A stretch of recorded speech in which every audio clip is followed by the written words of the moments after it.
Welcome to Repat Stories, where we travel the world through the experiences of others. So today we're going to be talking to Mr. David Cuthbert. He is what's your title? I'm the principal architect at Cuthbert Architecture Limited. You heard what he said, and he's going to tell us about his time growing up in Jamaica and also his time in Montserrat, which is a small country in the Eastern Caribbean, and it is a British territory still. Yes. All right. So, David, thank you so much for your time.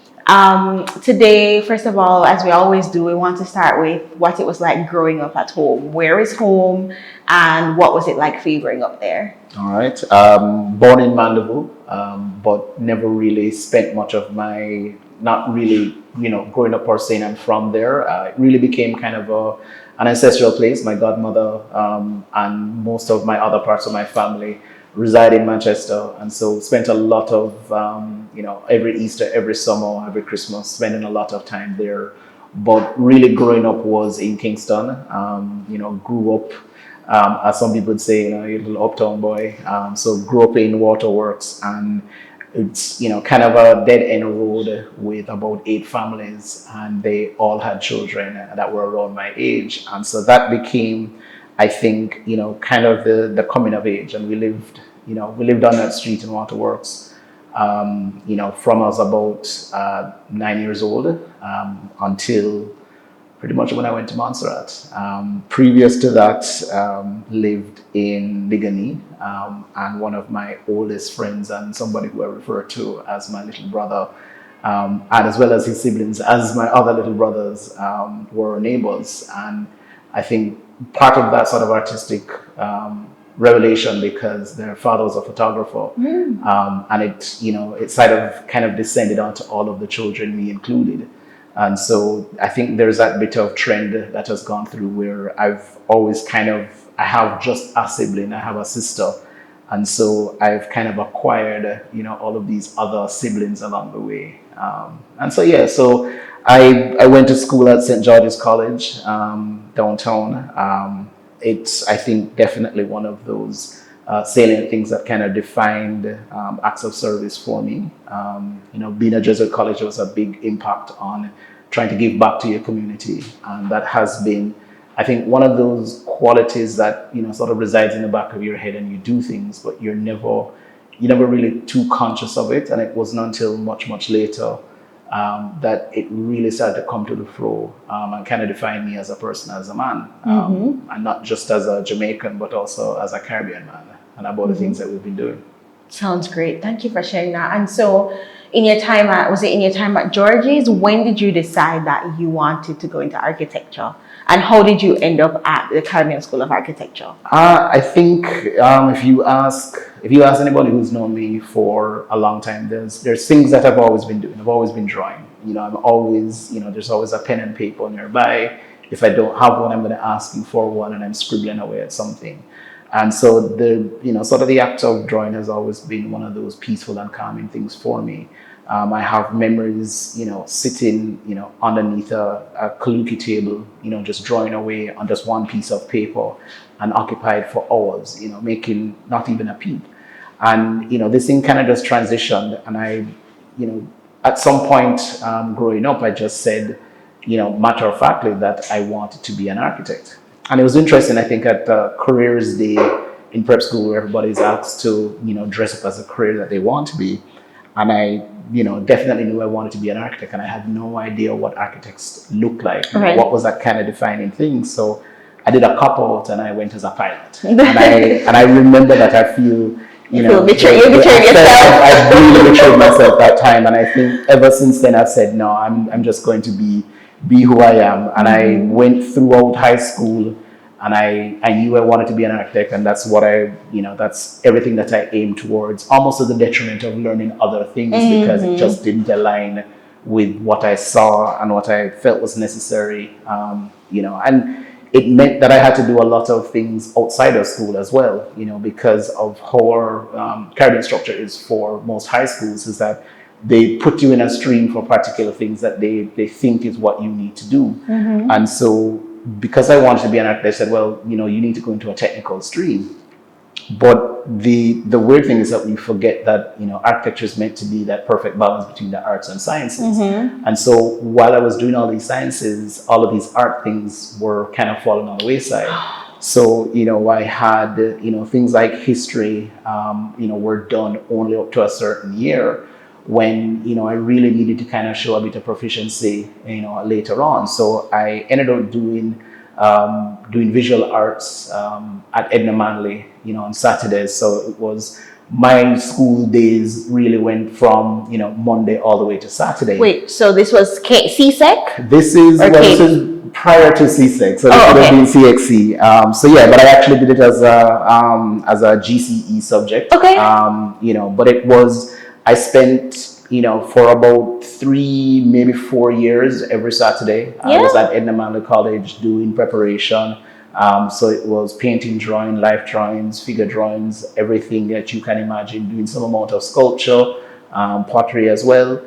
In high school? This was while I was in high school. So what was that arrangement like? Who brokered that? So there is actually at Edna Manley, so I'm not the only one. So there's been, I think, in many cases where people need to prepare for portfolios. They're just children who they want to really get more out of, out of their artistic expressions than high schools do allow for.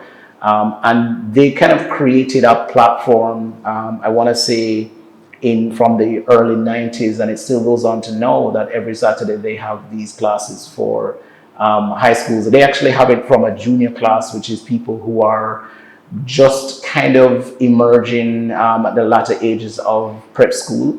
And then they have like a more senior group, which is, high schoolers. And, that was something that I became very involved with, to the point where when I was in my first year of architecture school, I was still at Edna Manley on a Saturday, because it was just one of those things that was ingrained in me, that I felt like I needed to go.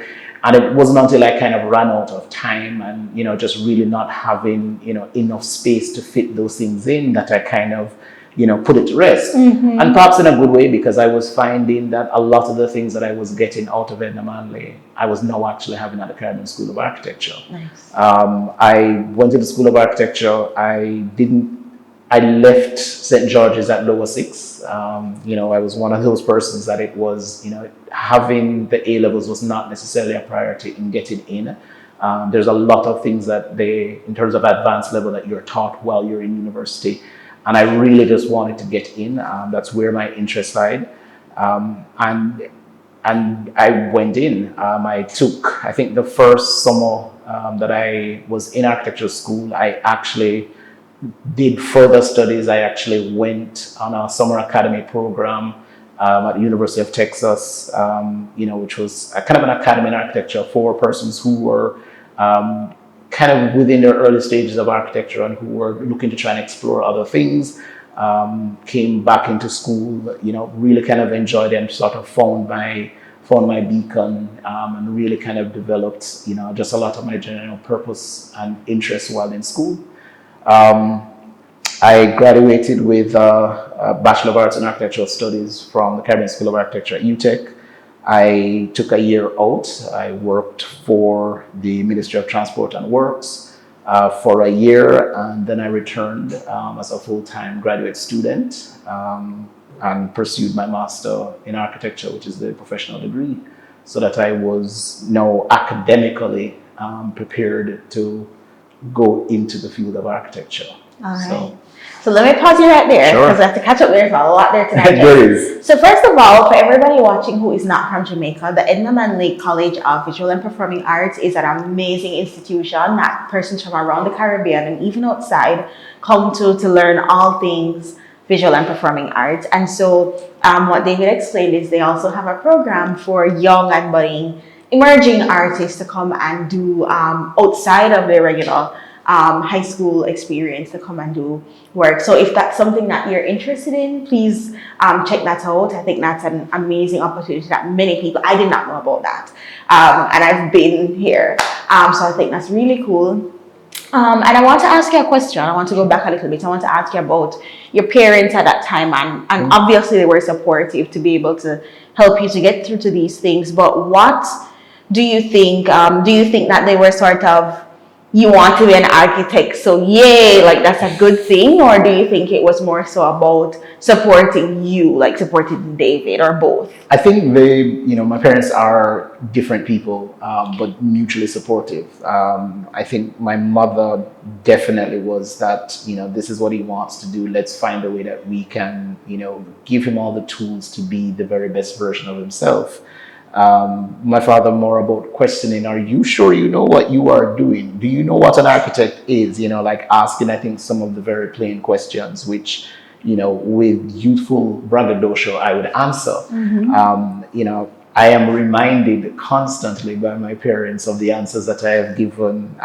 Many right, some, just wrong, but they've both been extremely supportive, and I think that's been a testament. And the fact that it's always been a humble pursuit. They've been very supportive of me, not just when I was in school, but also professionally. Yeah. I still think that every milestone, whether I've defined it or not, that I make, they're usually the first ones that I contact. And it's usually followed like, okay, we're gonna have a sip of wine for that. Yeah. It's not for anything. It's just to recognize that this journey that I am on professionally as an architect has never been alone. I've always had their support. I've always had that, that parachute of sorts. In many ways, I think where before it was very much about trying to provide me with the tools, now it's actually just having this chair in corner, and knowing very much that there is that sort of Caribbean level of support, and also that just sort of level of influence, I think my parents' approach to many things is, I think quite unique, and I think why I have to fight people off and remind them that they're my parents, because their love really doesn't have any boundaries, as much as I wish it did. But I think an understanding that, family, and particularly the family that you choose, is absolutely critical, and you do the things to embrace that love. Yeah. And so when I found other pursuits, there was always I think one telling me that, okay, if there is an issue, you can always go look for X, Y, Z, but also remember you have this duty to look after the ones that are coming behind you. And either, whether they're defined or not, you kind of pave a way for them.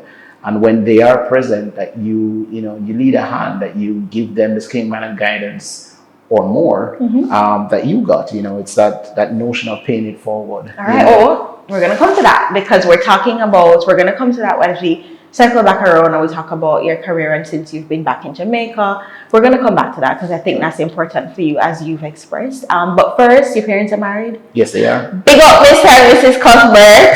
Okay, I'm bigging you guys up. This is a show where we big up people, so that all of that was to say big up you guys, okay? If you want to go further, they've been married now, I think they're going on 53 Oh my God, goals! I've lost count. Goals! That's an entire generation, okay? Goals, 2 generations, all right? So, you guys keep doing an amazing job, and thank you for David. All right, so let's come back now. So we got to the point at which you have finished your undergraduate degree at the Caribbean School of Architecture, which is also at the University of Technology here in Jamaica. We've talked about how you had an experience abroad in Texas. We've talked about how you went through your master's program, but you did take a short stop at a ministry here in Jamaica. Yes. And so what was that transition like, coming out of undergraduate and going into a government position? Oof. Try not to talk about ill tales. I think I was a little disappointed. I found that there was a bit of that a lot of the architects that were there were kind of relegated to not necessarily give their very best professionally, which was very odd, because I think when you come in, when you have certain ambitions and particular goals about what it is, it's very easy to feel despondent. But I didn't, and I think the energy that I had There were others in other departments, particularly human resource, a lot of those that were in straight construction. They recognized that and would find other things for me to do. So instead of being frustrated, I became, widely used, and so had opportunities at a very, very young age to witness things that I don't think other people would have had. And so from very early on, I would, I was a note taker in, tender meetings, and this is, these would have been high level things, and I was just there to observe and take notes. And I wasn't the official note taker. I was just one to make sure that if there was anything else that was forgotten. And I would sit with, who at the time I had no idea was an architect, and who has become, a very learned colleague, to learn as many things as possible, and to kind of give my insight. Was there anything else I observed during the meeting that they may have missed? And there would have been, between 20 to 30 people in this meeting, and was there anything that was said that wasn't necessarily brought forward, that was necessarily communicated to you? And so, I would go through pages and pages of notes, and that was like a weekly exercise. I would go with the contractors and make site visits and be very, very, accustomed. And, it was a lot of this transition about understanding the things that were drawn versus the things that were built. Understanding when people drew things. May I interrupt to ask a question? High level. Yeah, we're not architects here, but what is some of the common reasons why what's drawn is different from what's built? I think the biggest one is that there are particular standards of which we are taught, and it's something like, we assume that a concrete block wall is 6 inches, that a drywall is 4 inches. And in construction, you realize that's not actually the case. And you mean thickness, right? This is in terms of thickness. Okay. That for it to be 6 inches, it has a certain level of build-up. When you buy a block itself, it's not 6 inches. It's usually somewhere between 5.5 inches or 5 3/4. And so there's a lot of building up that kind of makes it to 6. And even when it's done, it's never 6. It's usually 6.5, closer to 7.5 when it's done. And so those little assumptions between what is drawn and what is built, there has to be some sort of reconciliation. And oftentimes those reconciliation only happens on site. And I think as part of my own journey as a professional is about trying to understand those things and making sure that, those are not necessarily decisions that are made only on site, but there's a recognition at the inception stage when we're being creative and conceptual, that we understand that there's going to be this, this deviation, these things about how it's actually made. And so that's something that we generally think about as professionals, and definitely the way that I've been, sort of raised in this profession, and the interest that I've had is a lot about that sort of making, which for me is that kind of transition from, sketching underneath the table into now making things that are material. So yeah. You hear that, people? That's a plug for teamwork. That's a plug for your architects to talk to your contractors, and for your contractors and your structural engineers and all your people to talk together and to be friends. Absolutely. All right. So thank you for explaining that. And so now we're at a point where you have a master's degree and you are thinking about what you want to do, and you end up in Australia? So when I finished my master's, and I was fortunate enough that I was actually on scholarship. The European Union was offering scholarships to graduate students in architecture. And I was fortunate enough to have been awarded one. And these were they were called the Caribbean University Level Program, CULP level program, and it was a substantial scholarship. And so that paid for my way during my graduate studies. But it also left me with some money at the very end. And so I think where other persons were, perhaps pouring their money into other things, I kind of thought to cash mine out and take an opportunity to do a little bit more studies in Australia. There was perhaps one of our more learned architects internationally, and who's I think at the time was not yet a Pulitzer Prize winner, which is perhaps the highest accolade that one can get in architecture worldwide. he was actually having a masterclass, which was really an international masterclass. Now, felt that this might have been a once in a lifetime opportunity. And so while I had original plans to, go travel around Europe, I halfway had to kind of just axe that plan. And I, took up this opportunity and I applied to the program and got accepted and went to Australia. And because one goes to that side of the world, you don't just go for the event. You stay longer. You try and learn as much as possible. And so I spent just under 3 months in Australia, took as long as my visa would allow. And I tried to see as much of that continent, can't call it a country because it's far too large, as much as possible. Much of what I saw was really still limited to the southern coast, but was a definite eye opener. And I think some of the interest that I had, which was, and I think we forget about how it is that that we can and should build in the tropics, recognizing that we have a variety of things that affects us. We have seismic activities, we have torrential rain, we have hurricanes, we have this constant heat.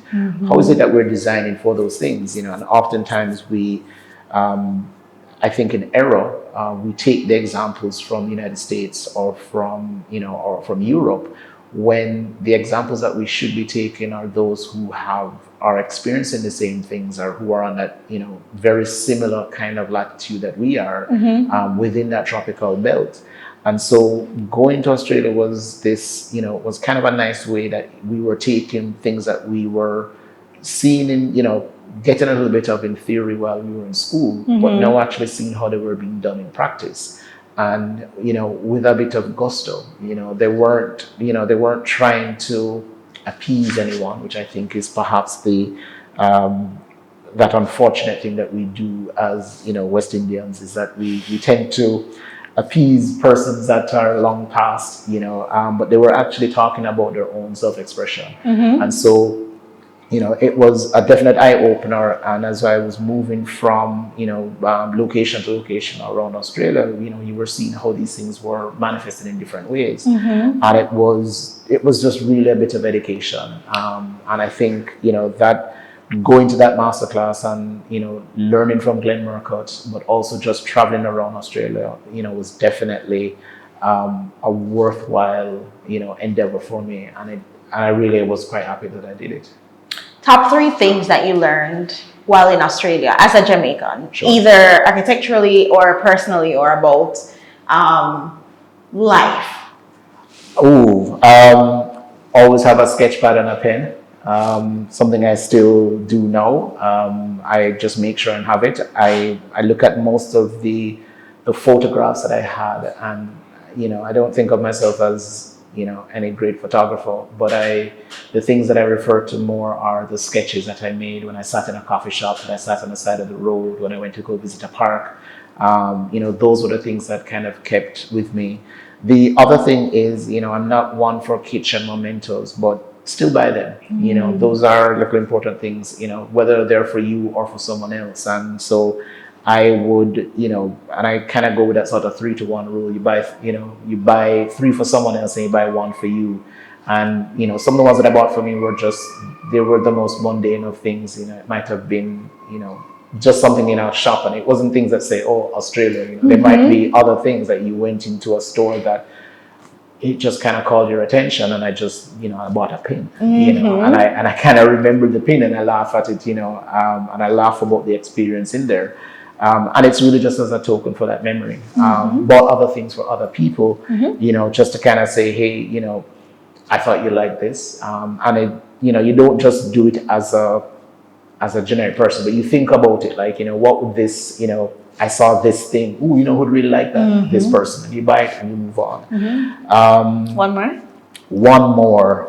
Have an open mind. I think it's easy to kind of have these particular biases, and people are definitely going to have them about you, but go with an open mind. I remember thinking nobody has any clue about Jamaica or anything that's going through. You are wrong. Yeah, but or you get these people think about that they know Jamaica in these very sort of bizarre things. And I remember there was, I think it might have been my first or second night there, and one of the instructor, who's also quite famed architect in himself, kind of stepped towards me and gave me a kind of one of these sort of rude Jamaican jokes, and I was just like, and he just looked at me and smiled, and I was like, how on earth did you know that? And it was just one of those things where, even if you said it amongst other persons in the Caribbean, they may not necessarily know, but it was a uniquely, and I just, I was gutted, and it really was, I think, that whole point of just keep an open mind. Yeah. And I think that open mind has kind of led on some really great adventures. I mean, I think about things that I did, during my time there, and it really was just because of an open mind. Meeting some random stranger with a bunch of us, and they said, and they're like, "What's the best beer you've ever had?" And everybody kind of gave a different example, and the person's response was not that they had the best beer. And they said, okay, you all have different examples, but how about I show you the best place to actually have a beer?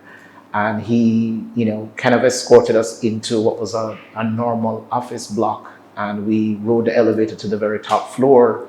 We walked through some offices, turned around some corners, in my head, like that sort of Caribbean caution is coming. It's like, but we went out. And we went to this bar, this open lounge that's no larger than this conference room. And it had sort of glass panels, and we are overlooking the whole of Sydney. And it's not the harbor side, it's now sort of looking on the other side towards their Blue Mountains. And we're having a beer, and it was just these lovely loungers, and it's, 6 of us in this bar, it's just a private bar. And we were just laughing, and we stayed there until sunset, and it was just, it was really one of the best locations to have a beer. And yeah, I can, to the point where I can tell you the name of the beer that I had. What's it called? It was called Cooper's Pale Ale. Oh. AKA the Was it dark?